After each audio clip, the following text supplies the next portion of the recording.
on the Vince Everett Ellison Show. I have the great April Chapman here with me. We're going to discuss a few issues. We're going to see what she thinks about everything because she knows everything today on the Vince Everett Ellison Show.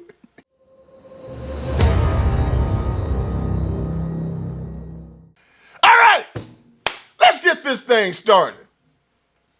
My friend, April Chapman, give me some. Here today to tell us how we can cure all the ills of the world, how we can cure world famine and world hunger and cure cancer and bring love to the universe. That's why she's here. April, how you doing? I am doing wonderful here in the great state of Virginia. Thank you so much, Vince, for having me. It is my pleasure. You're the only person that will come on my show. So, no, I don't. True. Y'all, I don't usually have guests because I can't find many guests that are more provocative than me, except for April Chapman.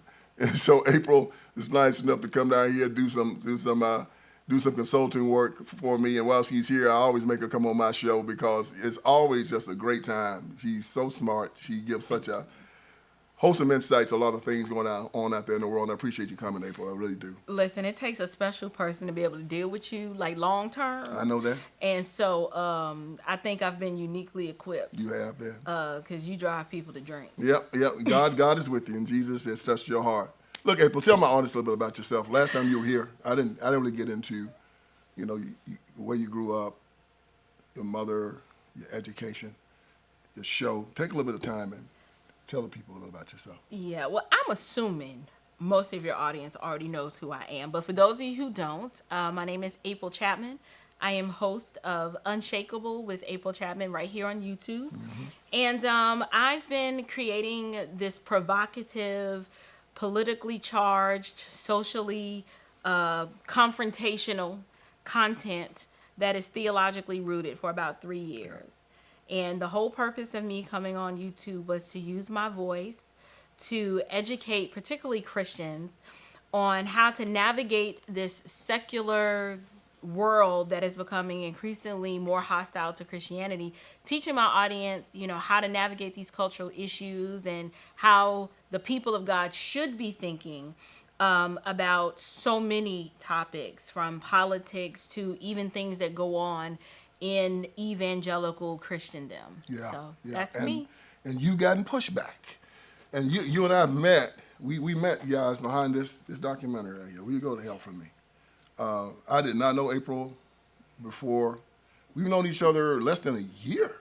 It's been about a year. About a year? Yeah, it's when you, yeah. And so she saw this documentary and she sought me out and had me on her show.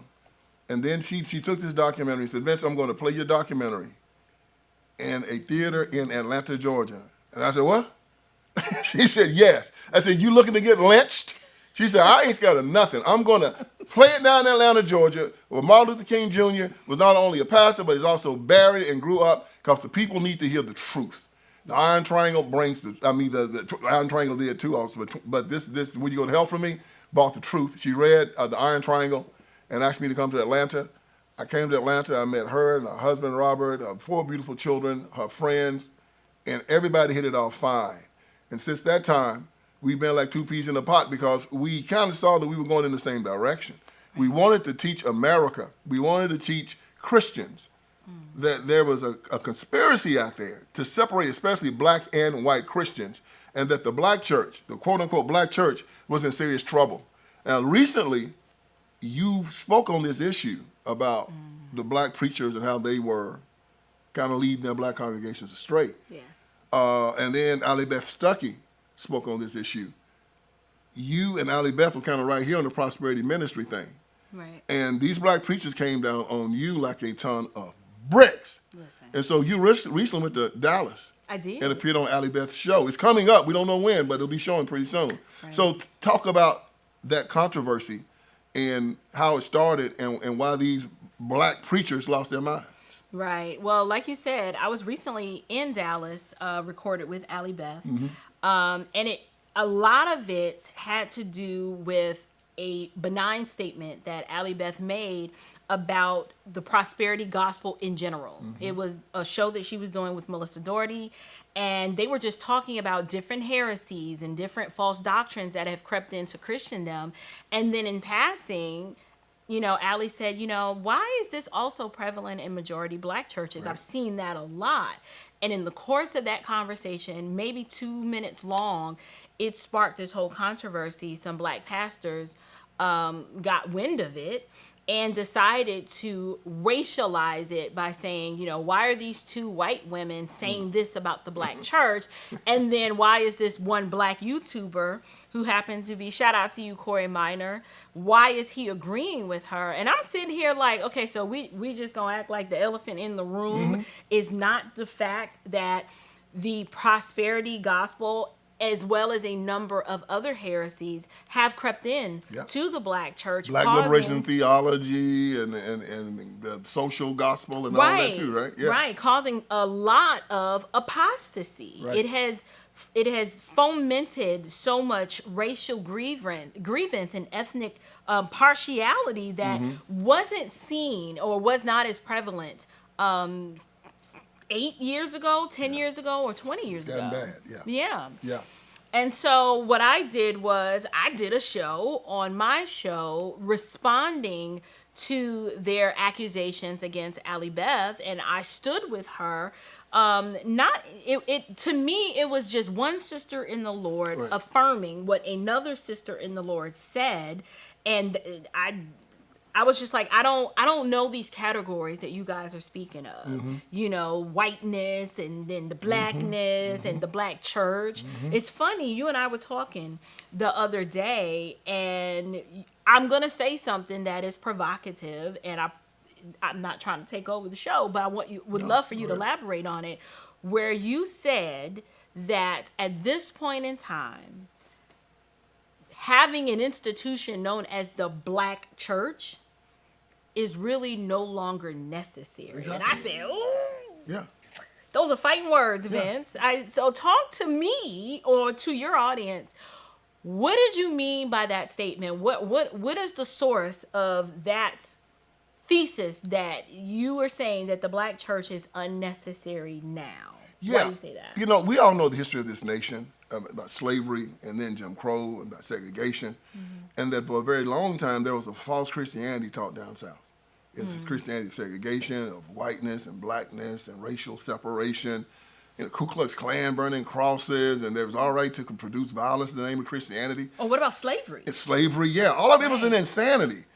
And then after about maybe, in the 1980s, after the 1970s, something started taking place in the Christian community. The white Christian community started saying, guys, we were wrong about that. The Southern Baptist Convention put out a long apology explaining we were wrong, this was not right, slavery was wrong, racial segregation is wrong, we're all one blood. We apologize, this will not happen again. Our churches are open to any and everyone, all believers in Christ. Right. And so after that, before that, the need for the black church was necessary because white churches would not allow black people inside of it. And you walked in a white church, you might get hung. Man, they hang you in the church courtyard. That is not the case anymore. And as a matter of fact, it'll be hard-pressed to find a quote-unquote church with a majority white population that will not invite and welcome black people into it. I haven't come across one. They might, dig deep and find the bull corner of white churches. Like a Westboro. Yeah, a bunch of crazy white folks somewhere. But that is an extreme. It is not like that any longer. And we've always said, and black people have meant it for years, that the most segregated time in America is on Sunday morning. We've always lamented that because we always knew that Christianity was not supposed to be segregated in any way. Now that Christianity is desegregated, not so much as integrated, but desegregated, where people can go and worship where they please without any fear of being hostile. You say, why do you need the black church? Why do you need the white church? Why do you need the Hispanic church? We're all one blood. Let me push back a little bit because some would say, for example, my paternal side of the family, they migrated here from the Dominican Republic. Yes. Now, granted, they didn't always speak English, but they learned the language. But think about, there are a lot of immigrants who come here from other parts of the world who, for example, you might have an Indian congregation or the iglesia, a Hispanic congregation. And we would never say that you don't need a Hispanic church or an Indian church or a Vietnamese church. We would never say that. I would. You would? Yeah, you don't need it. Let's all come together and let's praise Jesus Christ. We're all brothers and sisters. Okay. We don't need it. It's almost like saying to the American government now, why do we still have these categories of race and gender? When you go to France, everybody's just a Frenchman. When you go to Britain, everybody's a Brit. Black or white, they don't care. It's like hair color, right? Right. Do people care if you're blonde, if you're brunette, or if your hair is gray? They don't say, well, we don't let gray-haired people come in here, and we don't let blonde people or blue-eyed people. We look at skin color. We do. And the only way that we're going to stop it is by stop looking at skin color the same way we don't look at eye color or hair texture or any of it. We have to let it go and say, look, hey, you're welcome. Come in. We're brothers and sisters in Christ. We don't need to be divided based on anything except for I believe in Jesus and I don't. So do you think there might possibly, maybe a case could be argued if you are new to the country and you don't speak the language and there happens to be a church there that has a majority population of individuals from where you're from, would you have an issue with that? No, not really. The language barrier makes sense. You want to be able to explain what you want to be able to understand what's going on. Okay. So there's situations where, and we all going to have our tastes in why we go to service and what churches we might choose and this and that and the other. That's all fine. I'd say that when it comes down to things like race, the color of your skin and where you're from, I don't see why that should be any way prevalent in deciding how you're going to worship Jesus Christ. Now, I would agree with that. But here's the problem. It's easy for us to go into a majority white congregation and say, you need to be more welcoming to black people. Do we ever see the inverse happen where people are going to black congregations saying, well, why don't you have more white people in your church? Because I've never seen that. I mean, it's perfectly okay to go to a majority black congregation and not expect to see a white person, but somehow that same standard isn't applied to a white congregation. It's almost like there's added pressure on them to go and recruit more black people so that their congregations can be considered diverse. Now, people will argue and say, well, the reason why that is, you're neglecting, April, to acknowledge why the black church existed. We have just acknowledged why it existed, that it was wrong, but let's move past that now and move forward. We don't need, do you think that we're still trying to hold on to something of yesteryear so that we can glory in the reason the black church has stood the test of time during a time when, we weren't allowed to do this, that, and the third? Do you think we just are still trying to hold on to that and we don't want to let it go? We don't want to move forward. We really don't want to see unity amongst the brethren? Well, there are two things happening. First of all, in his book, The Negro Problem in America, The American Dilemma, Gunnar Dahl talked about this. It was interesting. He said that black people were very reluctant to go to white churches because of the racism. He said, but when a white person would come to a black church, the black ushers would take that white person and take them to the front pew and set them down. And black people would celebrate that a white person came to their church. I've seen that myself when I grew up in the South. But isn't that a form of partiality? It always have, of course. The black folks, these black Democrats don't think they nobody unless white folks stand beside them. That's their problem. Fighting for integration and schools, and I'm the only black person on this job. I'm the only black person living in it. They don't think the Black Caucus fighting for DEI integration is always about them not thinking that they are any good, that they are nothing. Set beside white folks on buses, use the bathroom beside them. So when a white man came to the church and he was the mayor or he was whomever he would be escorted to the front. Yes, sir, boss, sit down. And everybody started clapping. That's true. And everybody that's over 50 years old know it's true. Now you got this other situation. Why? What white person wants to come to a black church and be called oppressor, be called racist, right? Talk about DEI, talking about a colonizer, conservatives are horrible, Republicans are horrible. Now, they'll let some LGBTQ joker with green hair come in and he'll feel comfortable in that situation. Right. Or they'll bring him up to the top of the church and sit down and hug him and kiss him. But if a true blue conservative Christian walks into that church, which is a majority of white people down south, Right. they're not going to feel comfortable there. Because the first thing they're going to hear, because most of the time these black preachers put on a political rally at these churches. Not most time, a majority of the time. I'm not talking about baptism, forgiveness, forbearance, any of it. Politics, politics, politics, politics. And nobody wants to voluntarily come to be abused. Black people will volunteer to be abused. But most white folks are not going to volunteer to be abused. They're not going to come somewhere to be beat down and broken down. And so they see this stuff on TV. They see the Sharptons and the Jamal Bryants. And who's that other joke was talking about? White privilege. The one you showed, talked to me about the other night. Kamala Harris is, Brian, the little congressman from Dallas. What's her name? Jasmine Crockett. Jasmine Crockett's a minister. What's his name? Oh, Freddie Haynes. Yeah, him. Yeah. You see these people, and you think that they are a caricature of all black ministers. That's true. And so white people see this, and I can see them saying, "Man, I ain't going up in there." Right. I mean, Jamal Bryant is making international news. I just saw him today on Sky News Australia. I said, "Wow." Yeah, all these black churches now, even though they're supposed to be Christian, they more like Nation of Islam churches when you walk up in there now, with the type of racial hatred that they're screaming at. And that's the reason why a lot of white people don't want to go and be a part of it. But again, and you will very seldom hear a white minister say anything negative about black people as black people. But you will hear a black minister go up and talk about white society and white America like white people like they dogs, and they don't want any part of that. And that's not Christian. It's not. It is not right. And I would hope that this will be the last generation of these shysters who are doing so much damage to the Christian religion as a whole, and it's being ridiculed all over the world because of them. Right. Now, you've been involved in the pro-life movement for a very, very, very long time. You guys had a march in Atlanta a couple of months ago, was it?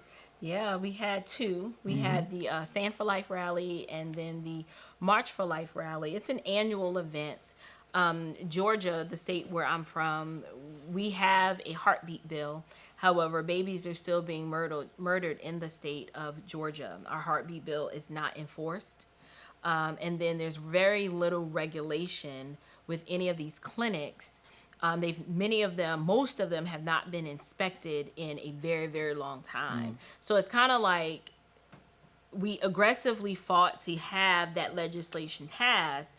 And now that we have it, though, unless you're going to enforce it, it's not better than the piece of paper that it's written on. Yeah, that's a side part to this march, though. It was real cold that day, and you was trying to be cute. And you left your big coat at home. Man, listen, I had just bought, because I was with you in Detroit about a month before that, bought this beautiful coat. And I was like, well, you know what? I'm only going to go down there and I'm going to give, my speech. How cold can it get? It was just like 60-something degrees the day before. Y'all, it was like in the 30s. And I had on this little thin trench coat. I was like, okay, I don't know what I was thinking. And you called me out. You was like, you bought that big old coat and you didn't wear the coat. Plus, you didn't think you had to march that day and you wore your nice little shoes. I did. And they pulled you into the march. And you had to march in them heels. And I was marching. Listen, they were just like, "Oh no, you're gonna be the head of the march." I was like, "Say what now?" I said, "Oh." And the feet was talking to you, man. And that march was all around downtown Peachtree, through Georgia State, around, back again. Man, I was so happy to get into my car. I was blessed and honored to participate in the march, but my feet didn't get the memo. My feet didn't get the memo. Well, this is what you get. But you good at starting trouble. I remember we was up in Detroit at the Brexit thing, and you did your interview with Anton Daniels. Yes, I did. That's right. Everything went great up there. It was cold. You had your big coat, but we was all cool. We was getting ready to leave, getting ready to get in the Uber, get to the airport, and you gonna start fighting with a dude in the hotel lobby in Detroit, where everybody, the murder capital of the world, everybody up there got a gun and shit shooting jokers in the street, and you gonna start arguing with this drunk? First of all, I don't have reason. Okay, I have some reason to believe he was a drunk, but I did not start that fight. What happened was I was minding my business, and he wanted to talk. And somehow the conversation went left, and he asked me my thoughts. Hey, I'm from on Brownsville, Tennessee, and I'm sitting in the lobby, and I knew when I heard this dude start talking to you, I said, I hope April don't engage this idiot in no political conversation right now. Oh, but you couldn't resist. It wasn't that. How would you have handled it? He asked me, what did I think about the job that President Trump was doing? How'd you expect me to answer? I said, what do you think about it?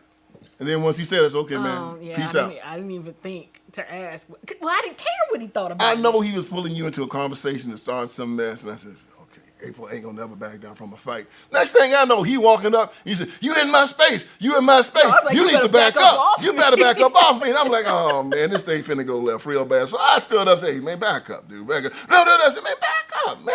Good God, man. So Robert gonna knock me out if something happened to April. So I gotta get involved in this.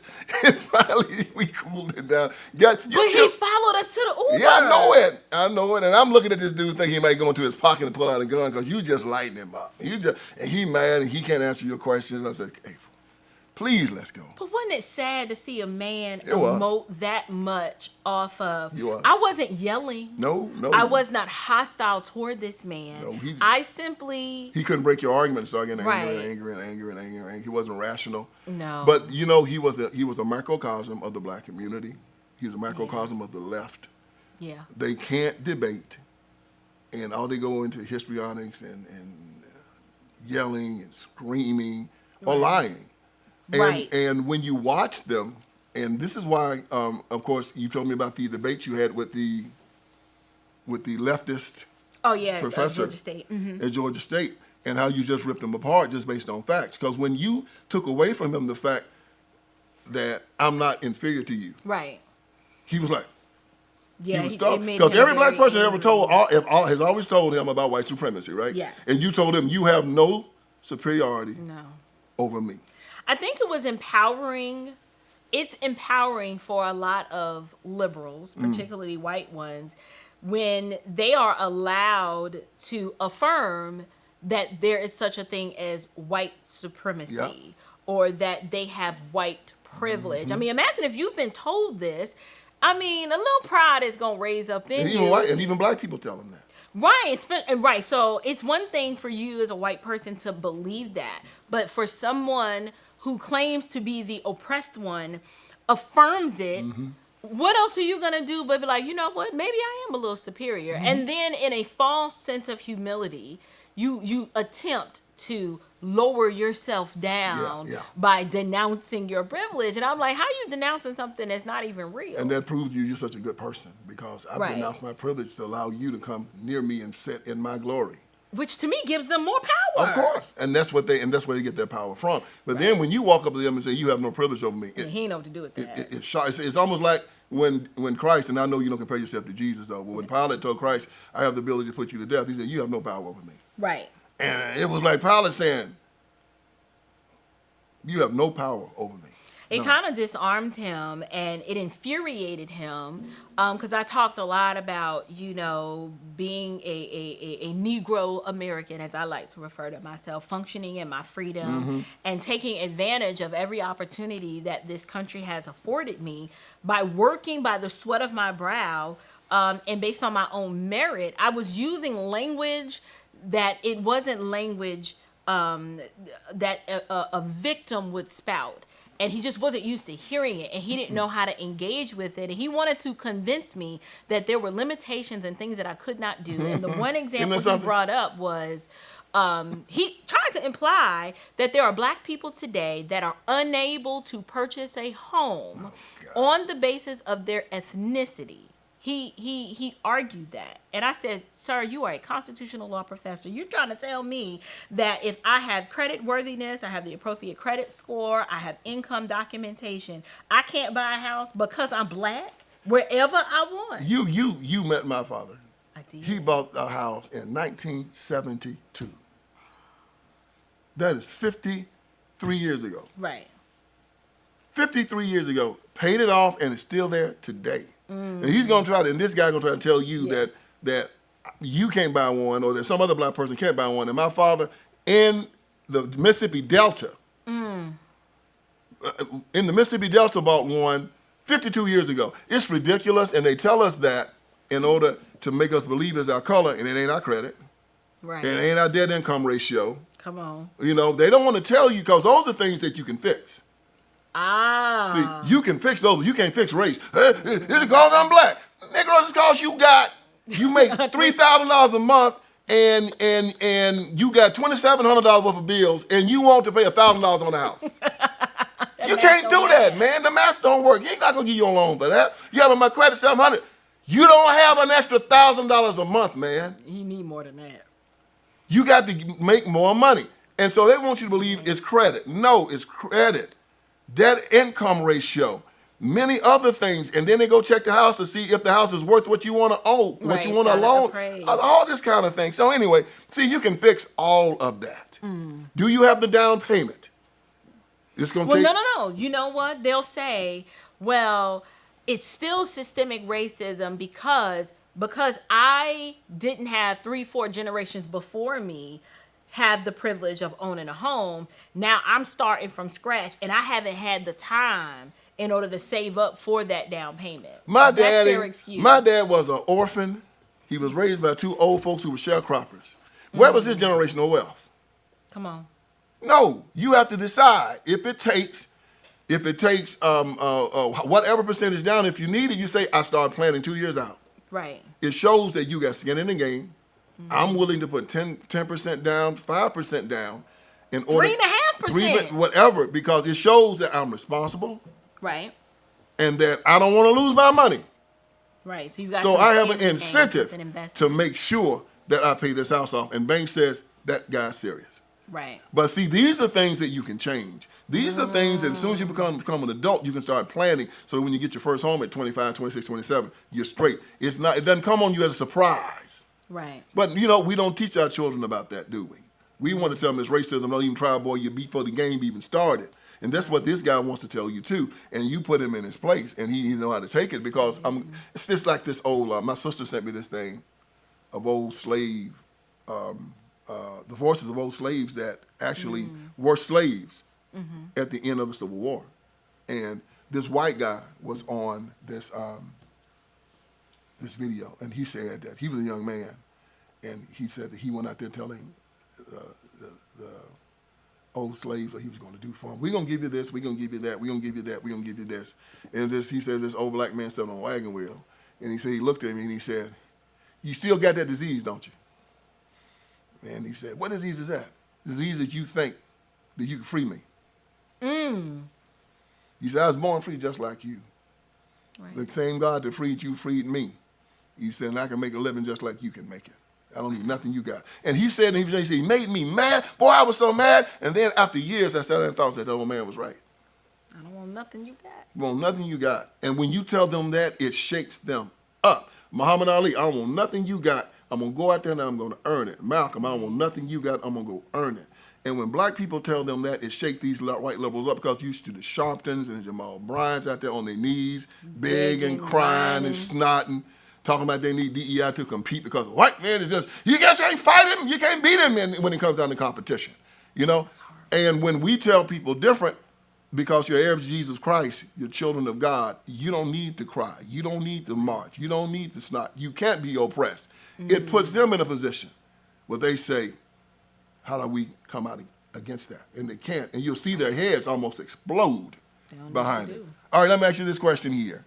There's been a division between black and white Christians in this country for a very long time. We know about the race thing. We know how that came about. Right. We just talked about the fact that that is no longer relevant in this America. Why do you think this division is still here, and who do you think benefits from it? Well, for one, a lot of the division is prevalent because on both sides, on the white side and the black side, there is a fundamental misunderstanding of the implications of the gospel. Let me explain. The gospel of Jesus basically reconciles filthy, wretched sinners to a righteous and holy God. So now we have right relationship and fellowship with him and the forgiveness of our sin. But the implications of the gospel is that good news of salvation, of grace through faith, through the person and work of Jesus, isn't just for one people group, i.e. the Jews.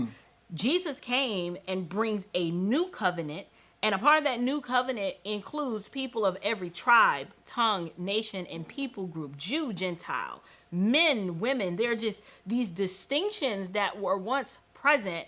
The dividing line of hostility, that line is gone.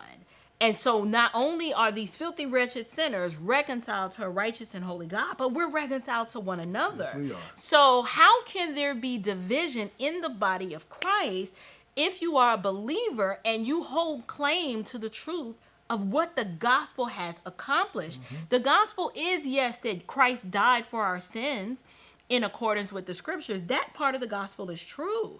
But now it's, I don't have hatred in my heart against people who don't look like me. Can't have hatred, right? Because God has done so much for me that I didn't deserve, and he's reconciled. We have peace with God and peace with one another. So the division is kept going by individuals who don't understand the gospel, who've not had the gospel wrought and changed their heart. You have a lot of false professors and false Christians claiming the name of Christ who, because they're goats, they're not actually sheep, they're not going to parrot the message of the gospel. So it's very easy for them to stoke this division. The Apostle Paul says, where do these fights and divisions come from among you? They come from your flesh. They come from the indwelling sin that's in you. So you have particular factions in the black apostate church that are fomenting this division. They don't want reconciliation. And then you have their white sympathizers who have actually believed the lie that there is systemic racism or oppression by white people, and that white people need to continue to atone for the sins of the past and giving up their privilege. To me, those two are just as bad. The black apostate and the white apostate race grievance virtue signaling sympathizer. They're both two sides of the same coin who don't understand the gospel and who very well might be false professors in and of themselves. You know what? You segue, right here. My book, my very first one. It's this Iron Triangle. How Democrats are using race to divide Americans in their quest for power, and how we can stop them. Okay, so to flesh that out There specifically, we can lay this charge at the feet of the Democratic Party. Yeah, they'll use whatever they can use to keep black and white Christians separated. Right. They know that if we ever come together, I mean, I did a show about 2 or 3 weeks ago showing that only 36% of Democrats say they're Christian. Wow. And black people make up a little over a third of the Democratic Party. So that's probably just the black part. So most white folks in the Democratic Party are basically saying they won't believe in God. They're atheists. And they use these black people, and black people have sided with this satanic cult. Right. And to help them beat down other black Christians. And this is where the LGBTQ in schools and the drag queens in the schools and pulling the Bible and the pouring out, the black vote gives these jokers the power to do it. Do you think black people know that? Do you think they've wrapped their minds around the fact that they are aiding and abetting a demonic, wicked, evil institution? They didn't, but now they are. The last election shows that there is a tipping point because of shows like yours. You have 104,000 subscribers now. Crazy. And, y'all, and that is a big deal. I mean, only 0.5% of all YouTubers, and there's like 5 million YouTube channels or something like that. There's a lot of them. And only about 0.5% get to 100,000 subscribers. And April made it, and she made it in record time. So you're right behind me, though. Well, I'm right behind you, but this just shows that people are listening to the content. Right. They're responding to the content, and then they share it, they spread it, and they use it. And people are winning and losing elections by 1,000, 2,000 votes. I mean, Trump lost Georgia by 11,000 votes. Right. See what I'm talking about? You got 104,000 subscribers. You know, I didn't look at it that way. Now I see what you mean. See what I mean? He lost Michigan by like about 10,000. So see, when you're losing and winning elections in that margin, when you are putting this information out there and the black people that vote 100% for the Democratic Party change that vote, the Democrats have lost 2 votes. It's not that you just stayed home. Right. You then voted for the other side. And so you being able to change the minds of 104,000, and these are just subscribers, which means these are households, which means that it's at least a husband and a wife. Could be. And a husband, wife, and children. Right. So if you got 100,000, that's at least 200,000, and probably 500,000 that is really affecting, because as you know, with YouTube, it's on the television. As one subscriber, everybody watches in that household. Right. See what I mean? And this is why what you and I do have such an effect, more of an effect than we know. And we talk right to this issue, and we make it unambiguous to people. The Democratic Party, as I said again, here is an evil institution. The evilest institution in the history of the world.